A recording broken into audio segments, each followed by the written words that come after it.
vou deixar aqui o meu fiel escudeiro, né?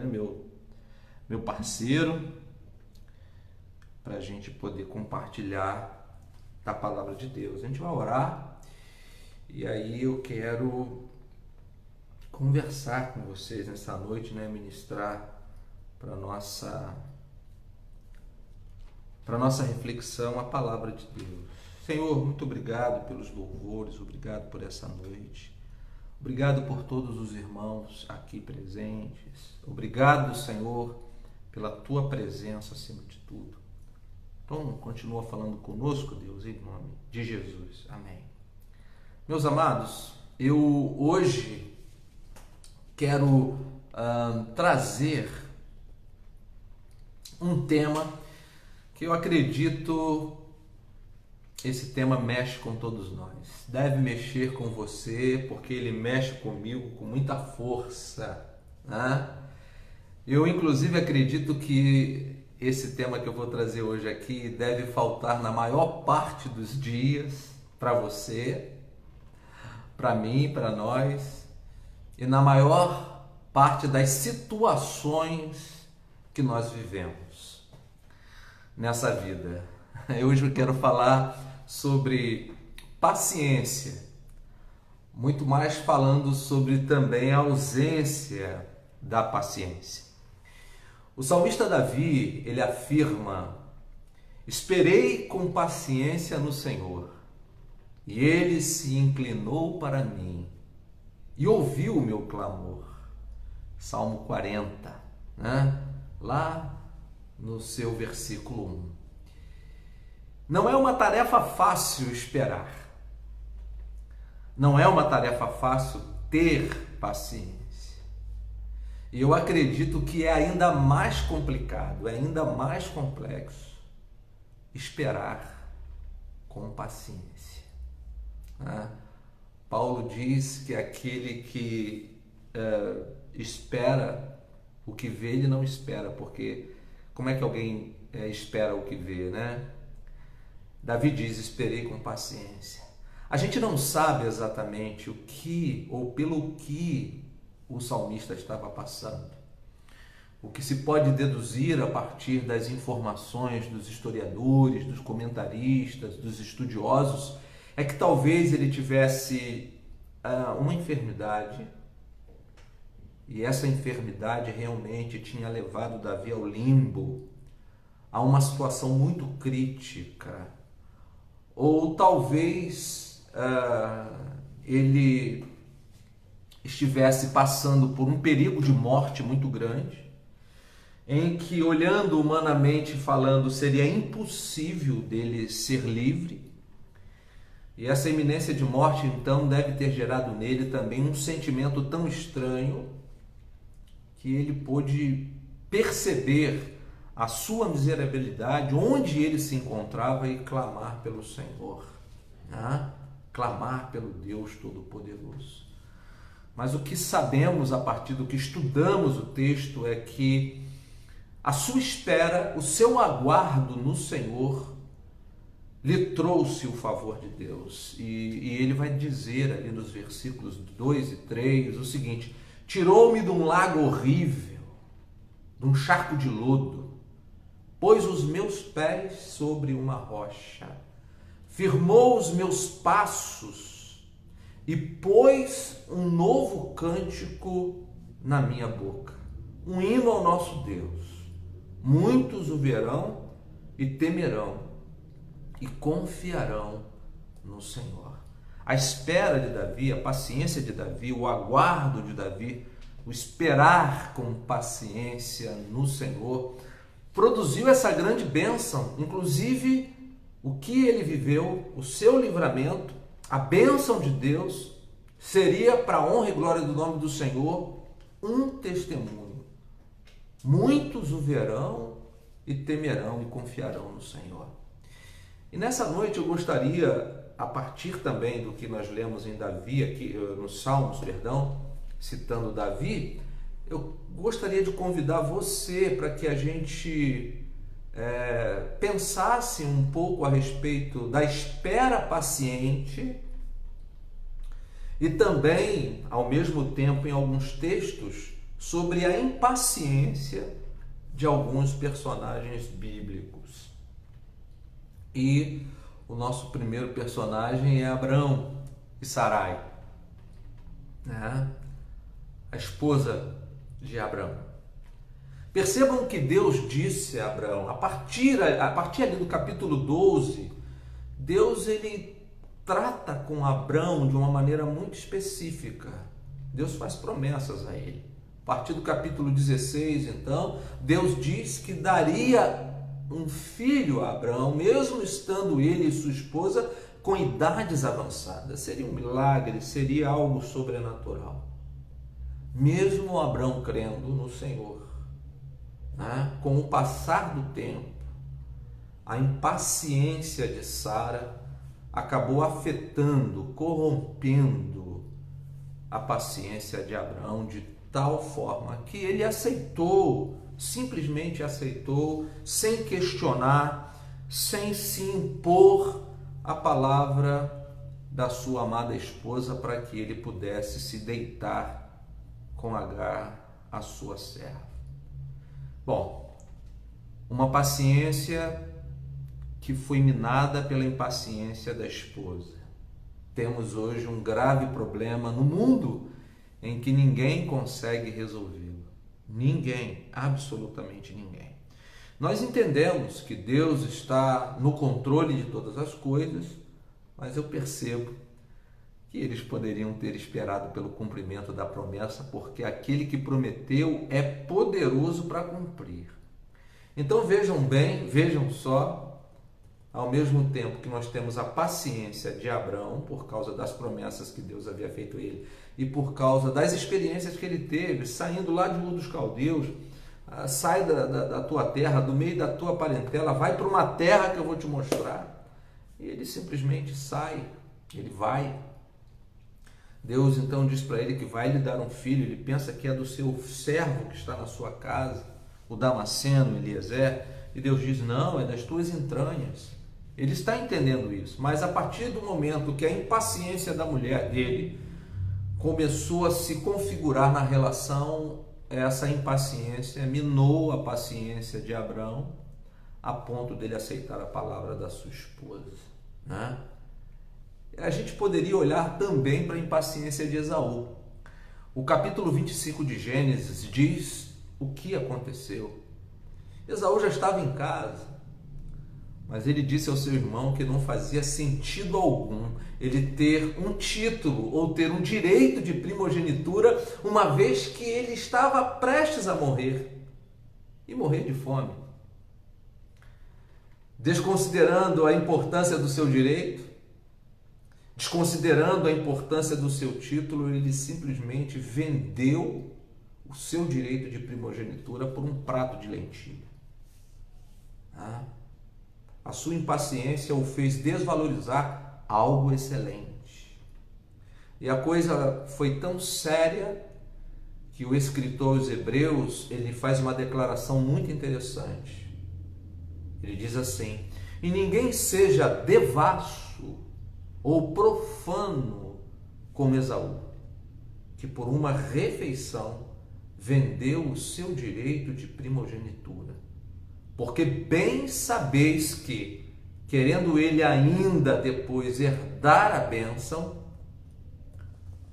foi rejeitado, porque não achou lugar de arrependimento, ainda que com lágrimas o buscou. Hebreus capítulo 12, 16 e 17. Vendeu o direito de primogenitura, não teve a devida paciência, o devido valor, transformando-se numa pessoa devassa, numa pessoa profana. Abriu mão, jogou na lama, jogou fora. Para ele não tinha sentido. Um homem carnal, um homem que não entendeu o valor do que ele possuía. Não apenas Abraão, não apenas Sarai, ou Saraí, como alguns gostam de chamar, não apenas Esaú, mas eu gostaria de pensar em Saul, porque no quesito impaciência, Saul não fica atrás de Esaú de forma alguma. Ele se envolveu a fazer algo que não era da sua alçada. Saul era um homem extremamente impaciente, movido por inseguranças, medo e tantas outras coisas ruins. O texto em Samuel diz assim: e esperou Saul 7 dias até o tempo que Samuel determinara. Não vindo, porém, Samuel a Gilgal, o povo se dispersava dele. Então disse Saul: trazei-me aqui um holocausto e ofertas pacíficas. E ofereceu o holocausto. E sucedeu que, acabando ele de oferecer o holocausto, eis que Samuel chegou. E Saul lhe saiu ao encontro para o saudar. Então disse Samuel: que fizeste? Disse Saul: porquanto via que o povo se espalhava de mim, insegurança, não tinha afirmação dos seus homens, e tu não vinhas nos dias aprazados, e os filisteus já se tinham ajuntado em Micmas, eu disse: agora descerão os filisteus sobre mim a Gilgal, e ainda a face do Senhor não orei. E constrangi-me e ofereci holocausto. Então disse Samuel a Saul: procedeste neciamente e não guardaste o mandamento que o Senhor teu Deus te ordenou. Porque agora o Senhor teria confirmado o teu reino. Ou seja, se tu não fosses tão impaciente, tão imprudente, em se meter a fazer alguma coisa que você não foi chamado para fazer, você não é sacerdote, você não é de linhagem sacerdotal, você jamais poderia ter feito o que fez. Deus teria confirmado o teu reino sobre Israel para sempre. Porém agora não subsistirá o teu reino. Já tem buscado o Senhor para si um homem segundo o seu coração, e já lhe tem ordenado o Senhor que seja capitão sobre o seu povo, porquanto não guardaste o que o Senhor te ordenou. Primeiro livro de Samuel, capítulo 13, do 8 ao 14. Saul cometeu loucura, cometeu torpeza, não deveria ter feito o que fez. A impaciência desse homem, gerada por sua insegurança, por seu medo, pela necessidade de aprovação dos outros, fez com que ele cometesse uma loucura, com que ele procedesse neciamente. Vocês conhecem a história de Azael? Vocês conhecem a impaciência de Azael? Veja que o texto de 2º livro dos Reis nos informa o seguinte: depois veio Eliseu a Damasco, estando Ben-Hadad, rei da Síria, doente, e lhe anunciaram, dizendo: o homem de Deus é chegado aqui. Então o rei disse a Azael: toma um presente na tua mão e vai encontrar-te com o homem de Deus e pergunta por ele ao Senhor, dizendo: hei de sarar desta doença? Foi, pois, Azael a encontrar-se com ele e tomou um presente na sua mão, a saber, de tudo o que de bom havia em Damasco, 40 camelos carregados, e veio e se pôs diante dele e disse: teu filho Ben-Hadad, rei da Síria, me enviou a ti a dizer: sararei eu desta doença? E Eliseu lhe disse: vai e dize-lhe: certamente viverás. Porém o Senhor me tem mostrado que certamente morrerá. E afirmou a sua vista e fitou os olhos nele até se envergonhar. Em outra versão diz até que ele ficou constrangido, Azael ficou constrangido. E o homem de Deus chorou. Então disse Azael: por que chora o meu senhor? E ele disse: porque sei o mal que hás de fazer aos filhos de Israel. Porás fogo em suas fortalezas, e os seus jovens matarás à espada, e os seus meninos despedaçarás, e as suas mulheres grávidas fenderás. E disse Azael: pois quem é teu servo que não é mais do que um cão para fazer tão grande coisa? E disse Eliseu: o Senhor me tem mostrado que tu has de ser rei da Síria. Então partiu de Eliseu e foi a seu senhor, o qual lhe disse: que te disse Eliseu? E disse ele: disse-me que certamente viverás. E sucedeu que no outro dia tomou um cobertor e o molhou na água e o estendeu sobre o seu rosto e morreu. E Hazael reinou em seu lugar. Não aguardou o tempo. Fico pensando muitas vezes que se ele aguardasse o tempo, seria rei da Síria. E talvez aquelas coisas das quais Eliseu lhe tivesse dito não aconteceria. Elas aconteceram porque sabia que a ganância que havia no coração de Hazael, a sua imprudência, a sua impaciência em ver as coisas acontecendo, sobretudo diante da revelação de Deus, usando a vida do profeta, seria demais. Hazael ocupou um lugar fora do seu tempo e a palavra do Senhor se cumpriu. A impaciência de Hazael, assim como a impaciência de Saul, de Esaú, assim como a impaciência de Sara. Mas que também quando olhamos para Eliseu, aqui especificamente, no capítulo 5 do segundo livro dos Reis, aguardando e tendo paciência no Senhor com toda tranquilidade, por outro lado nós vemos Geazi tomado pela impaciência, pela imprudência, pela ganância. Veja que o texto que lemos de Hazael é o segundo livro dos Reis, capítulo 8. Aqui Deus não veda do profeta receber os presentes que recebeu das mãos de Hazael, enviados por Ben-Hadad, rei da Síria. Mas no capítulo 5, 3 capítulos atrás, o Senhor vai vedar o profeta Eliseu de receber os presentes das mãos de Geazi, de Naamã. Mas o moço de Eliseu, Geazi, estava tomado pela impaciência, pela ganância, esqueceu inclusive do voto que fez. Como eu disse, Deus havia vedado ao profeta: não receba nenhum presente do Ciro Naamã. E cá para nós, quando eu olho para os presentes que Ben-Hadad mandou para Eliseu, eu fico imaginando os presentes que Naamã levou para Eliseu e ele não pôde receber. Capítulo 5, Eliseu está tranquilo, calmo, aguardando no Senhor, aguardando na provisão de Deus. Mas Geazi não, Geazi está tomado pela impaciência, pela ganância.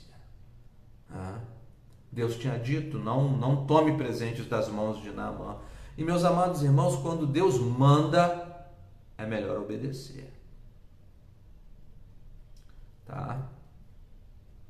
Quando Deus diz para você: não pega esse dinheiro, não assuma esse cargo, não faça esse negócio, por mais que você, com toda a sua experiência, possa sentir no coração, Jeremias disse que ele é enganoso, que pode ser uma boa, que será uma boa, que isso vai ser muito bom, é melhor você obedecer a Deus, porque quando Ele diz para não fazer, quando Ele manda não fazer, não aceitar, não receber, é melhor obedecer. Porém, Geazi, tomado pela ganância, tomado pela impaciência, desconsiderando todas as coisas em relação ao voto que ele havia feito para ser o moço do profeta, correu atrás do homem para receber um prêmio. E ele vai receber essa oferta e embasa as suas argumentações em mentiras. O texto diz assim: então voltou ao homem de Deus, ele toda a sua comitiva, e chegando, pôs-se diante dele. Isso Naamã retornando após a cura no Rio Jordão. E disse: eis que agora sei que em toda a terra não há Deus senão em Israel. Agora, pois, peço-te que aceites uma bênção do teu servo. Porém, ele disse: vive o Senhor, em cuja presença estou, que não aceitarei. E instou com ele para que aceitasse, mas ele recusou. Então Geazi, servo de Eliseu, homem de Deus, disse: eis que meu senhor poupou este sírio, Naamã, não recebendo da sua mão alguma coisa do que trazia. Porém vive o Senhor que hei de correr atrás dele e receber dele alguma coisa. Geazi estava certo de que Eliseu estava errado e de que ele estava certo em nome do Senhor em buscar tais presentes, tais prêmios, embasando as suas argumentações em mentiras.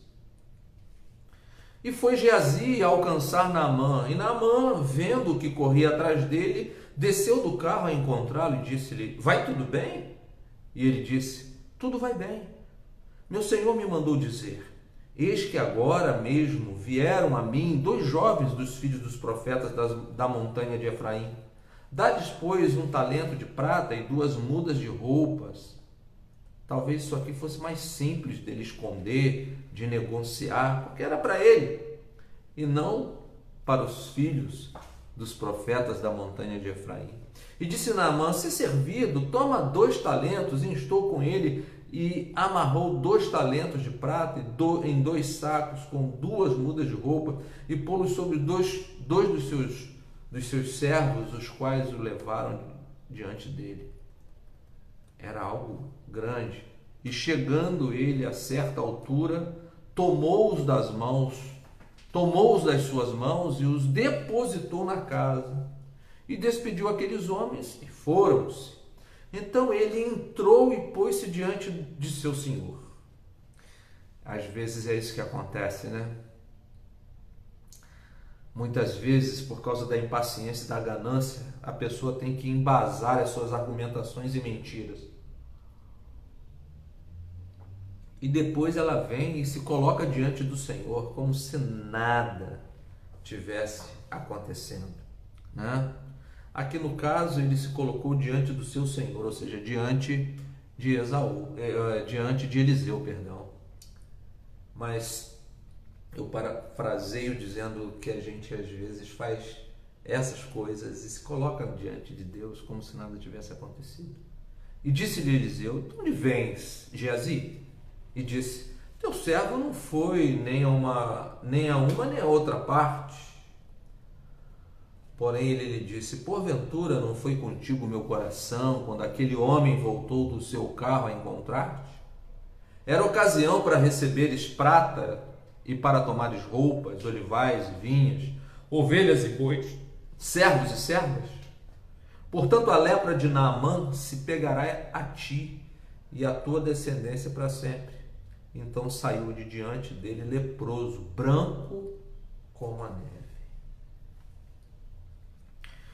Esse texto está no 2º livro dos Reis, capítulo 5, do 15 ao 16, versículos 15 e 16, e depois do 20 ao 27. Geazi estava tomado de impaciência, de ganância. Ele vai atrás de um prêmio que ele não poderia utilizar. Como que ele utilizaria aquelas roupas? Onde ele utilizaria aquelas roupas? Ele precisava entender que o que ele fez foi uma atitude impensada, baseada em impaciência. Ele estava inconformado, talvez, pela maneira como ele vivia, olhando para si, olhando para todos aqueles presentes, e às vezes isso que acontece com as pessoas. Elas olham para a sua casa e começam a depreciá-la. E acham a casa do outro muito melhor, o carro, as vestes, e daqui a pouco elas estão investindo tão alto para ter aquilo que o outro tem, que elas acabam se tornando leprosas, sem a capacidade de refletirem a respeito de suas ações. E se a gente for pensar em Jó? Vejam a paciência de Jó e a impaciência de sua esposa. Nós conhecemos a história de Jó. Sabemos que Jó era um homem íntegro, reto, temia Deus, se desviava do mal. Sabemos que de fato Deus fez menção do nome dele para o adversário. E de repente várias coisas começaram a acontecer. Problemas familiares, né? Perda de filhos, perda de bens e enfermidades. 3 coisas que podem assolar terrivelmente a vida de um homem: a perda de entes queridos, né? A perda de bens conquistados honestamente e a perda da saúde. E Jó manteve-se fiel ao Senhor pacientemente diante de Deus. Ele ficou ali. Mas a sua mulher não. É muito interessante isso. A impaciência da esposa de Jó. Ela estava impaciente com a enfermidade do marido. Ela estava impaciente sobre a possibilidade dele ser curado. E a sua impaciência contra o próprio Deus, eu digo que ela perdeu a fé. Ela esqueceu quem era o seu marido e principalmente quem era o Deus a quem ele servia. Então ela diz o seguinte ao seu marido: então a sua mulher lhe disse: ainda retens a tua sinceridade? Amaldiçoa a Deus e morre. Porém lhe disse: como fala qualquer doida, falas tu? Receberemos o bem de Deus e não receberíamos o mal? Em tudo isto não pecou Jó com os seus lábios. Jó capítulo 2, versículos 9 e 10. A impaciência de Sarai afetou a paciência de Abrão. Mas a impaciência da mulher de Jó, a sua falta de fé, o seu ceticismo não afetou, não abalou a paciência e a fé de Jó. E se a gente pensasse sobre a paciência de Maria e a impaciência de Marta, sua irmã, a respeito do atraso de Jesus? A narrativa de João mostra claramente o comportamento daquelas irmãs. E o comportamento delas revela exatamente isso. As duas falaram a mesma coisa para o Mestre Jesus. Mas a forma como Maria se dirige ao Senhor difere muito na forma como Marta se dirige a Ele. Vamos a João capítulo 11, né? Deixe-me só confirmar com vocês. 11, do 20 ao 35. O texto diz assim: ouvindo, pois, Marta que Jesus vinha, saiu-lhe ao encontro. Maria, porém, ficou assentada em casa. Disse, pois, Marta a Jesus: Senhor, se tu estivesses aqui, meu irmão não teria morrido. Mas também agora sei que tudo quanto pedires a Deus, Deus tu concederá. Disse-lhe Jesus: teu irmão há de ressuscitar. Disse-lhe Marta: eu sei que há de ressuscitar na ressurreição do último dia. Disse-lhe Jesus: eu sou a ressurreição e a vida. Quem crê em mim, ainda que esteja morto, viverá. E todo aquele que vive e crê em mim nunca morrerá. Crês tu isto? Disse-lhe ela: sim, Senhor. Creio que tu és o Cristo, o Filho de Deus, que havia de vir ao mundo. E dito isto, partiu e chamou em segredo a Maria, sua irmã, dizendo: o Mestre está cá e chama-te. Ela, ouvindo isto, levantou-se logo e foi ter com ele, pois Jesus ainda não tinha chegado à aldeia, mas estava no lugar onde Marta o encontrara. E dentro do diálogo que eles estavam tendo ali, me parece que ela não falou coisa com coisa, em que pese ela estivesse falando sobre coisas futuras e Jesus falando sobre coisas presentes. Vendo, pois, os judeus que estavam com ela em casa e a consolavam, que Maria apressadamente se levantara e saíra, seguiram-na dizendo: vai ao sepulcro para chorar ali. Tendo, pois, Maria chegado aonde Jesus estava e vendo-o, lançou-se aos seus pés, dizendo-lhe: Senhor, se tu estivesses aqui, meu irmão não teria morrido. Jesus, pois, quando a viu chorar, e também chorando os judeus que com ela vinham, moveu-se muito em espírito e perturbou-se e disse: onde o pusestes? Disseram-lhe: Senhor, vem e vê. Jesus chorou. João 11, do 20 ao 35. Veja que Marta deixou Jesus no lugar e ele não saiu de lá.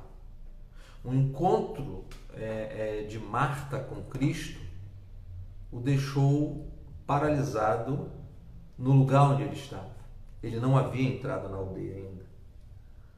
Mas o encontro dele com Maria faz Jesus sair desse lugar em que ele estava.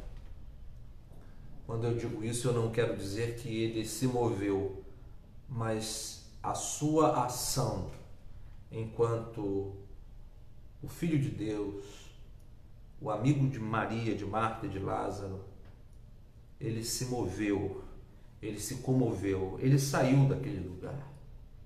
O texto diz que quando ele a viu chorar, certamente a sua atitude fez com que ele pudesse perceber isso. Os judeus que estavam com ela também estavam chorando. Moveu-se muito em seu espírito. Ou seja, houve comoção. Ele perturbou-se, agitou-se e disse: onde o puseste? Disseram-lhe: Senhor, vem ver. Jesus chorou.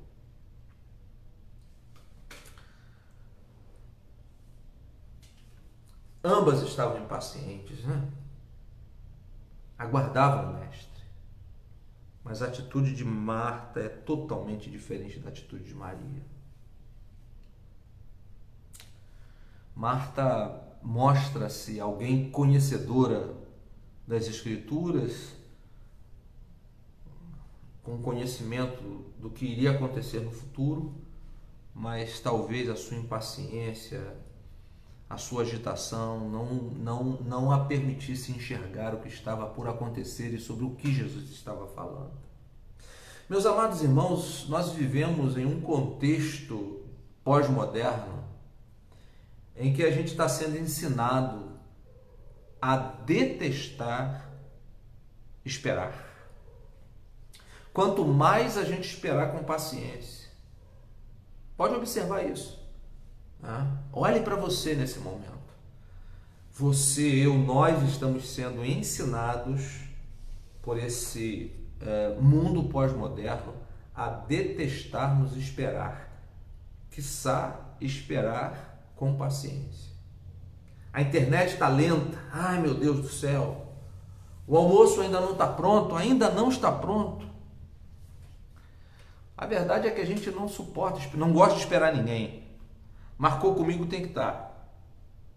A gente não gosta de esperar. E pensando nisso, vem à minha mente quantos jovens, por exemplo, fizeram casamentos ruins. Alguns, por verem o tempo passar e acharem que iriam ficar solteirões, acabaram se casando com qualquer pessoa. Fizeram então um casamento frágil, um casamento totalmente fora da vontade de Deus. Por que não aguardaram, gente? Por que não esperaram? Por que não tiveram paciência? Por que não esperaram em Deus? Quantos irmãos e igrejas não estão aguardando o tempo certo do retorno dos seus cultos e reuniões presenciais? Eles acharam que estava demorando demais. Era uma falta de fé não estarem reunidos presencialmente. Alguns acabaram retornando. E infelizmente muitos irmãos e igrejas estão colhendo frutos ruins desse retorno impaciente, esquecendo-se da obediência e do cuidado que são super importantes. Muitos fiéis, então, por causa dessa impaciência, estão infectados. Alguns baixaram ao hospital, UTI, outros faleceram. A impaciência pode ser letal. E no âmbito espiritual, meus amados irmãos, a situação ela não é diferente, porque se nós estamos sendo ensinados nesse mundo pós-moderno a odiarmos esperar, isso não apenas se estabelece no âmbito da internet, do almoço, de um casamento, de aguardar alguém ou alguma coisa,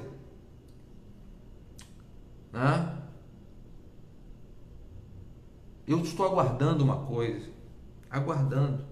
Eu confesso para vocês que em alguns momentos eu fiquei angustiado. Como assim? Por que que isso não aconteceu? Ou por que que aquilo aconteceu de uma maneira a me prejudicar, Senhor? E todos os dias nós temos orado aqui pedindo ao Senhor que nos tranquilize, que tome a frente, que, enfim, mais à frente, não sei quando eu poderei, quem sabe, dizer a vocês o que é. Mas se vocês puderem orar por nós, apenas orem por isso. Senhor, aquela situação que o pastor falou, abre as portas lá, abençoa ele. Se nós estamos sendo conduzidos a detestarmos, a esperarmos essas coisas que estão no âmbito da vida, do cotidiano, então nós podemos esperar que há uma ação do inimigo tentando nos prejudicar no âmbito espiritual, porque não é diferente. Essa maneira de viver, esse aprendizado, ele pode nos afetar grandemente em relação ao aguardo do noivo.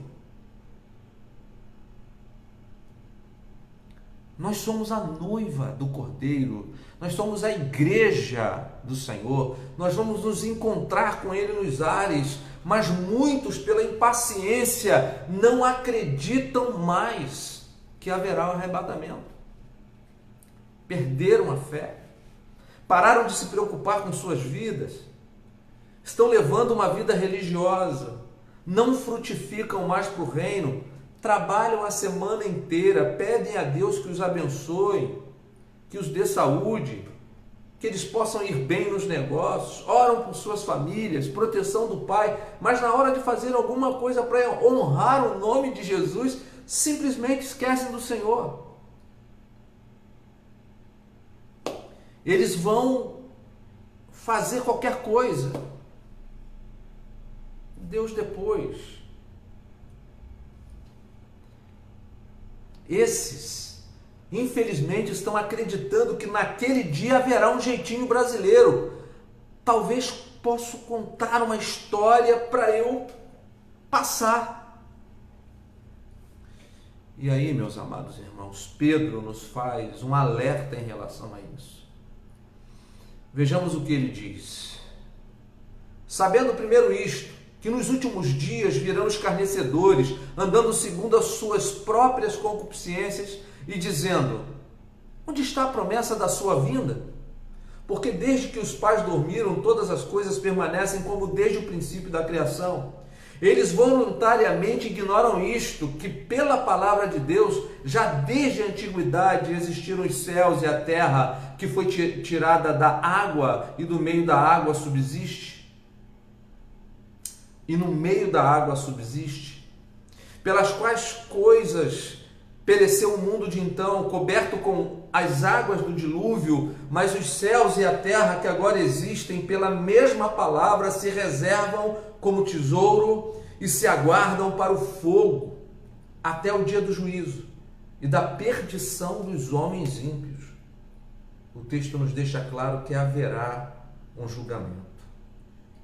Mas, amados, não ignoreis uma coisa, que um dia para o Senhor é como 1000 anos, e 1000 anos como um dia. O Senhor não retarda a sua promessa, ainda que alguns a tenham por tardia, mas é longânimo para conosco, não querendo que alguns se percam, senão que todos venham a arrepender-se. Mas o dia do Senhor virá como ladrão de noite, no qual os céus passarão com grande estrondo, os elementos ardendo se desfarão, e a terra e as obras que nela há se queimarão. Havendo, pois, de perecer todas estas coisas, que pessoas vos convém ser em santo trato e piedade, aguardando e apressando-vos para a vinda do dia de Deus, em que os céus em fogo se desfarão, e os elementos ardendo se fundirão, mas nós, segundo a sua promessa, aguardamos novos céus e nova terra, em que habita a justiça. O texto de Pedro é rico, fala sobre o arrebatamento, fala sobre a tribulação, a grande tribulação, fala sobre o que vai acontecer. depois do milênio, quando o adversário reunirá as nações para a última batalha e depois ele será jogado no lago que arde com fogo e enxofre, dos novos céus e nova terra que irão surgir.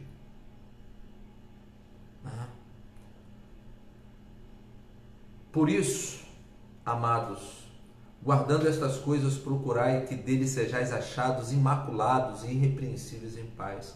E tende por salvação a longanimidade do nosso Deus, como também o nosso amado irmão Paulo vos escreveu, segundo a sabedoria que lhe foi dada, falando disto, como em todas as suas epístolas, entre as quais há pontos difíceis de entender, que os indoutos e inconstantes torcem, igualmente as outras escrituras, para a sua própria perdição. 2 de Pedro, capítulo 3, do 3 ao 16.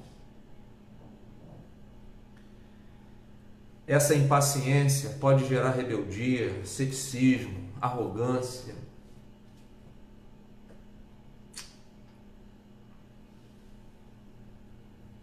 E isso é muito perigoso. E eu digo isso para mim. E depois que digo isso para mim, depois que o Espírito fala isso para mim, ele diz a você também. E é por isso que eu quero concluir essa palavra nessa noite, lendo exatamente o Salmo 125.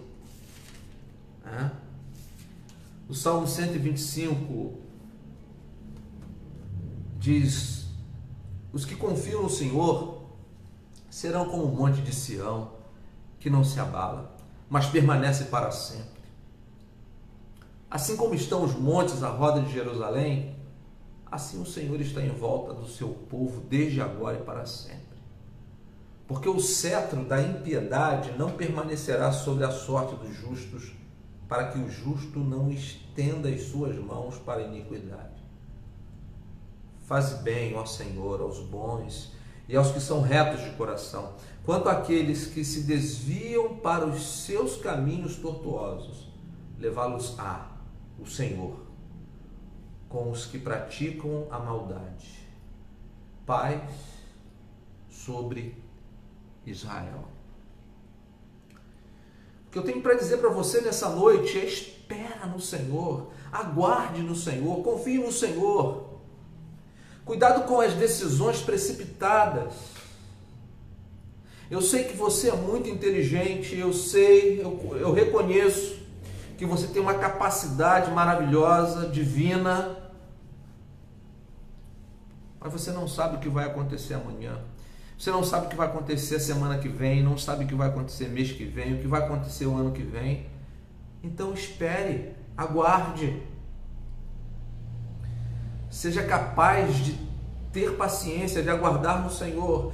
Por favor, não seja como Abraão, que deixou que a sua paciência fosse minada pela impaciência de sua mulher.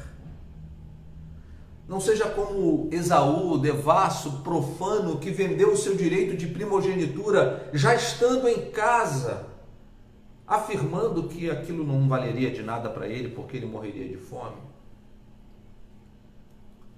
Não seja como Saul, que não aguardou Samuel, inseguro, com medo, sempre baseando suas ações em cima da opinião pública. Não seja como Azael, que matou Ben-Hadad para ocupar o lugar dele. Não seja como Geazi, que foi atrás de um prêmio que ele não poderia usar e ainda contraiu uma enfermidade horrível, e aquela enfermidade ultrapassou aquele tempo e outros tempos, porque o profeta diz: você e a sua geração. Não seja como a mulher de Jó, que deu um conselho infernal a um homem moribundo.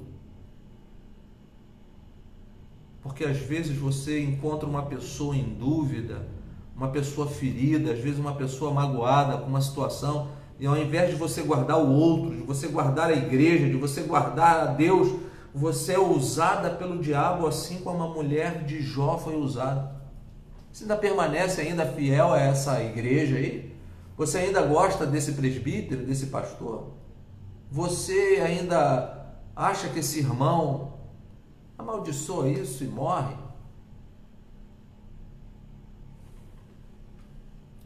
Não seja como a mulher de Jó. Não dê ouvidos a conselhos infernais.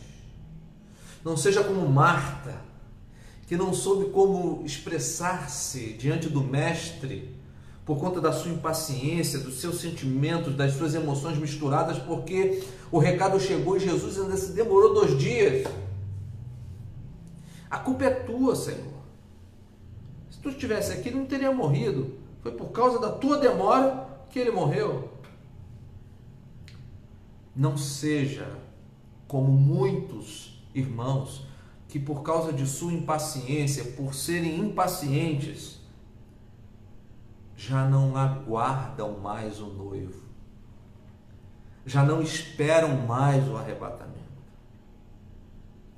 A ausência de paciência pode se personificar num grave problema para nós. E como disse, como falei para vocês, a gente vive num contexto pós-moderno onde nós estamos sendo ensinados e condicionados a detestarmos a espera. O nosso Deus não mudou, irmãos. Não adianta bater o pé, socar a parede. Tiago diz isso, que a nossa fúria não vai produzir a justiça de Deus. Não adianta. O nosso Deus continua o mesmo. Tá? O nosso Deus continua o mesmo, agindo como antes, no seu próprio Kairos. O que temos que fazer é aprender a esperar.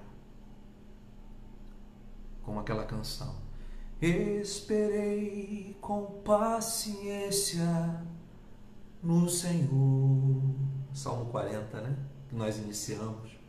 E Ele se inclinou para mim. Tirou-me de um charco horrível. Enfim, Deus está nos convidando nessa noite a abandonarmos a impaciência. O que está te deixando impaciente? Eu sei o que está me deixando impaciente. Eu não estou trazendo essa palavra para você me eximindo dela. Ao contrário, essa palavra, irmãos, ela me esfregou o peito, me imprensou.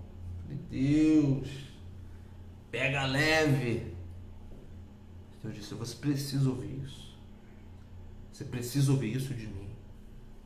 Você está impaciente.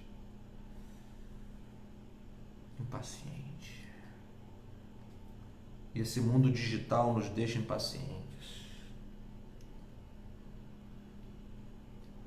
Esse mundo moderno nos deixa impacientes. Queremos as coisas para ontem. Não apreciamos mais os lírios do campo, as aves do céu, que não semeiam nem fiam. Não temos mais paciência. Mas, meus amados irmãos, Deus pode mudar esse quadro.